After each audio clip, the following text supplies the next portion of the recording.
One and all, well, I have no idea what just happened there on Discord, but it just completely shut out. It's not reloading. Sometimes when it doesn't work on the computer, I can get it on my phone. Who knows? No idea. So I just thought I'll go through the scan myself and I'll post a recording if I can. Or maybe you can watch this on YouTube, I don't know. But no idea what's happening with Discord. I swear Discord is getting worse. You know, it used to be so reliable when we first moved on to it. But I don't know, in recent times it's just been shit, really. Anyway, let's do a scan. So I'll be speaking to myself here, but let's go through it. So this is the watch list today. Still a few more breakouts to look at and some breakout retests, but basically things are just continuing to do and you know, set up as these daily breakouts are, taking a wee bit of time. Oh, we don't need that. I need my pen. And as every day goes by, they get closer to setting up. So we just wait and let's go through them. Right, SPX today. Markets today. It is still risk off. You know, it's still risk off. From a 4-hour perspective, I have to say, I'm not a massive fan of this price action. I don't particularly like it. We are basically at the point where if I move this down here, well, that's not the SPX, sorry, that's the Nasdaq. Here, sorry, we're at the point where we're retesting this area, slight rejection on this 4-hour closure. Not a massive hammer, to be honest, at any stretch of the imagination, but it looks like we're retesting this previous support, potentially becoming new resistance to move to the downside. So as I said, for me, I don't particularly like this price action, so the easiest thing to do would probably go with that trend.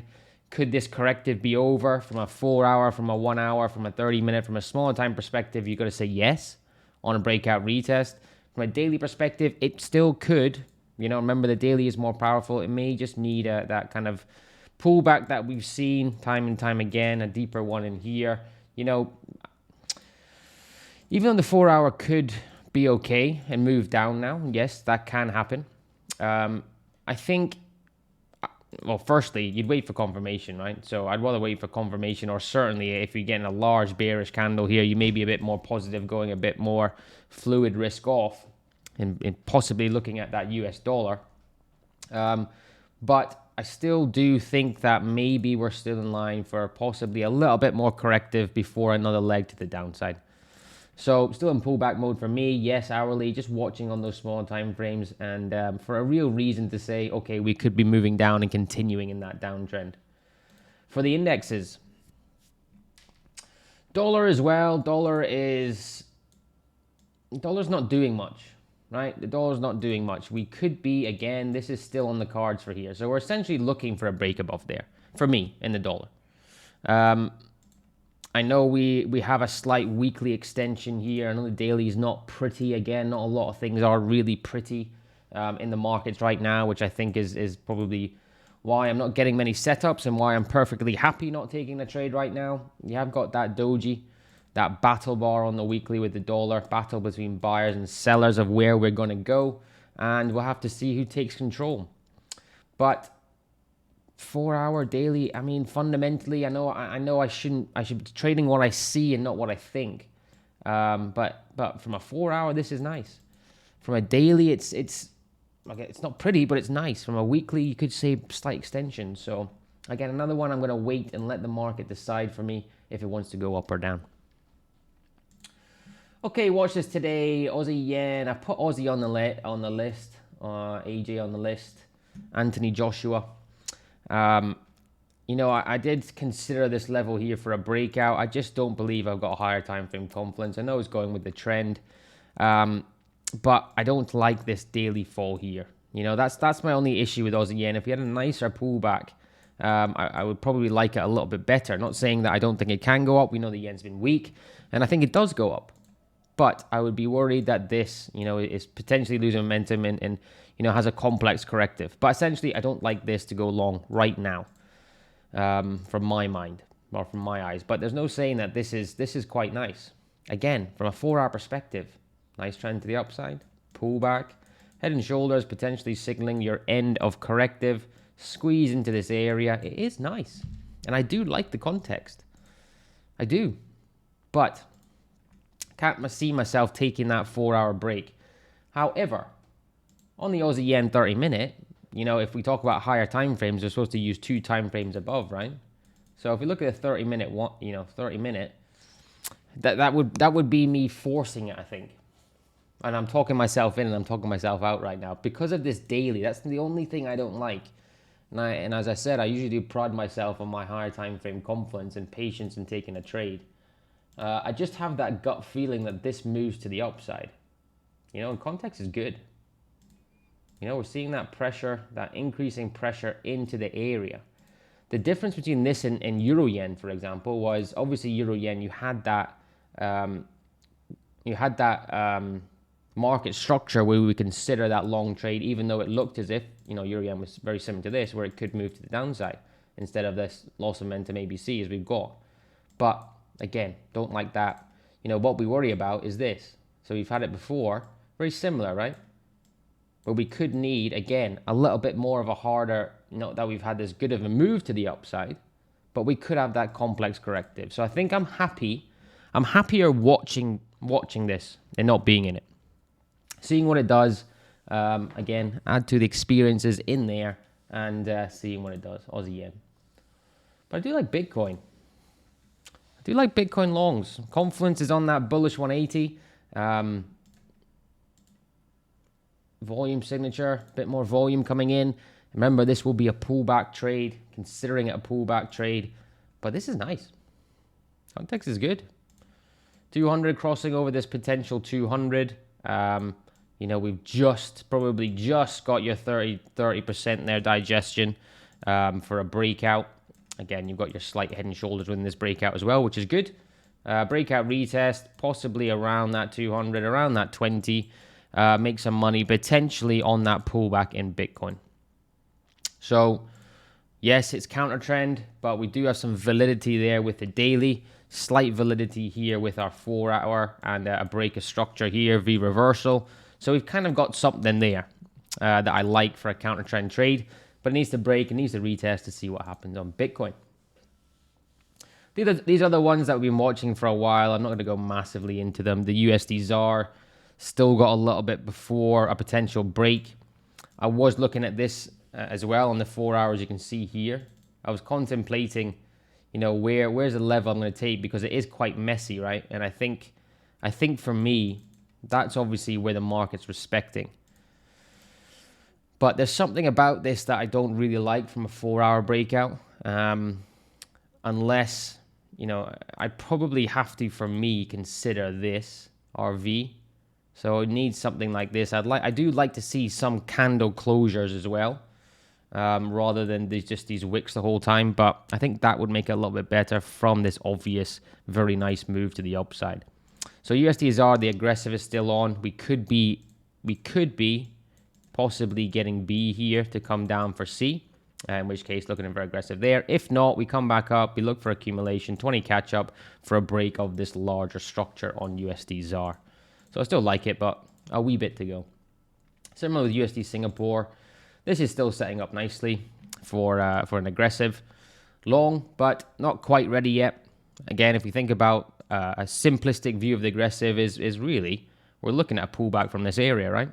So around that 20, 40, 60 box, reason to enter, volume, continuation up, continuation of this longer trend. I do really like that trade, I have to say. I do really like that one. I really like USD ZAR. I like the fact that it's on the daily. We just have to wait for a reason. Wait for that reason. Euro USD, exactly the same.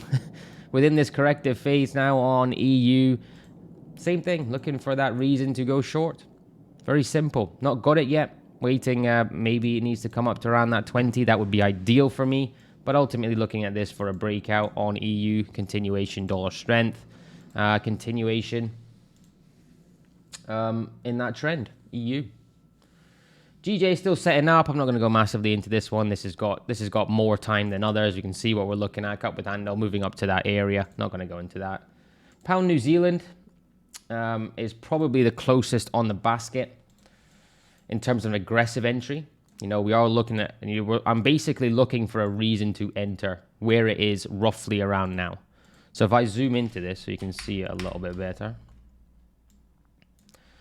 What I kind of want to happen, and this has got, what time are we now? 10:50, 11, 12, just over 2 hours before close. You know, ideally, if I had my druthers, right, this would come up here, tag this area, reject down, and we get that kind of inverted hammer coming on increased volume. That increased volume is likely to happen once London opens up. Okay, completing this head and shoulders is obviously, from a daily perspective, a good area to take a short from. Alternatively, if it does close something around this, and then we get the rejection, or if that rejection even comes on the next 4 hour, that's perfectly fine as well. I think the aggressive will be entered if it's getting entered into at some point today. So daily, obviously, you guys know that I like where it is.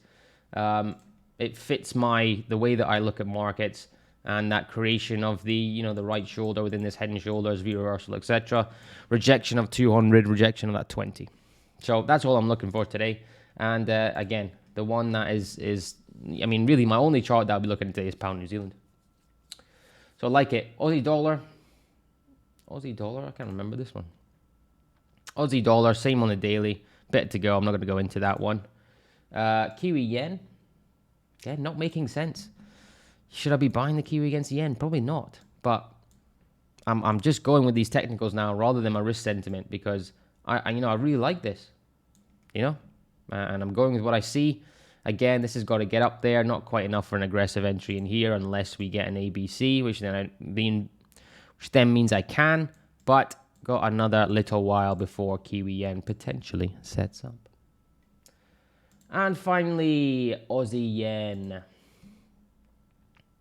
Oh, I done the Aussie yen. Sorry, did the Aussie yen? No, sorry, I did take that off. Yeah, so even though I think this goes up, there's not as much of a reason as the Kiwi yens, as the pound yens, to buy it from a higher time frame confluence, even though the context is good.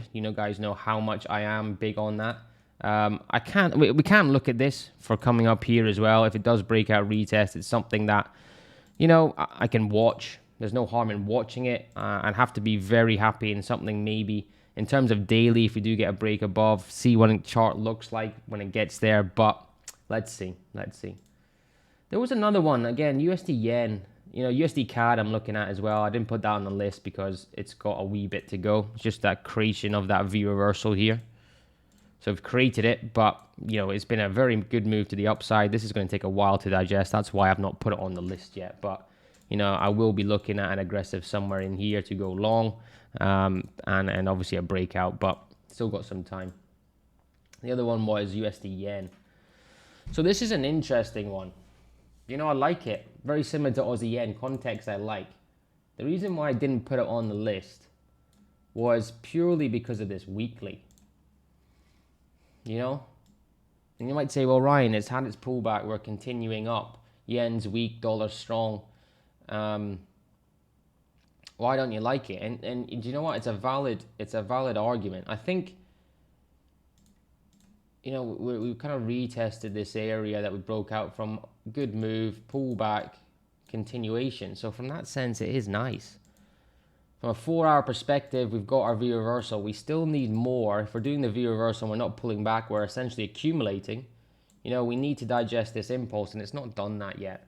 So if it does break, then I'm fine leaving it. But it may be something I'll look at again tomorrow and say, well, how do I feel about this today as we potentially continue to accumulate and move across this area. So remember, with the V reversal, the 30 to 50 is obviously not in play, because you get a movement like this cannot be digested just here.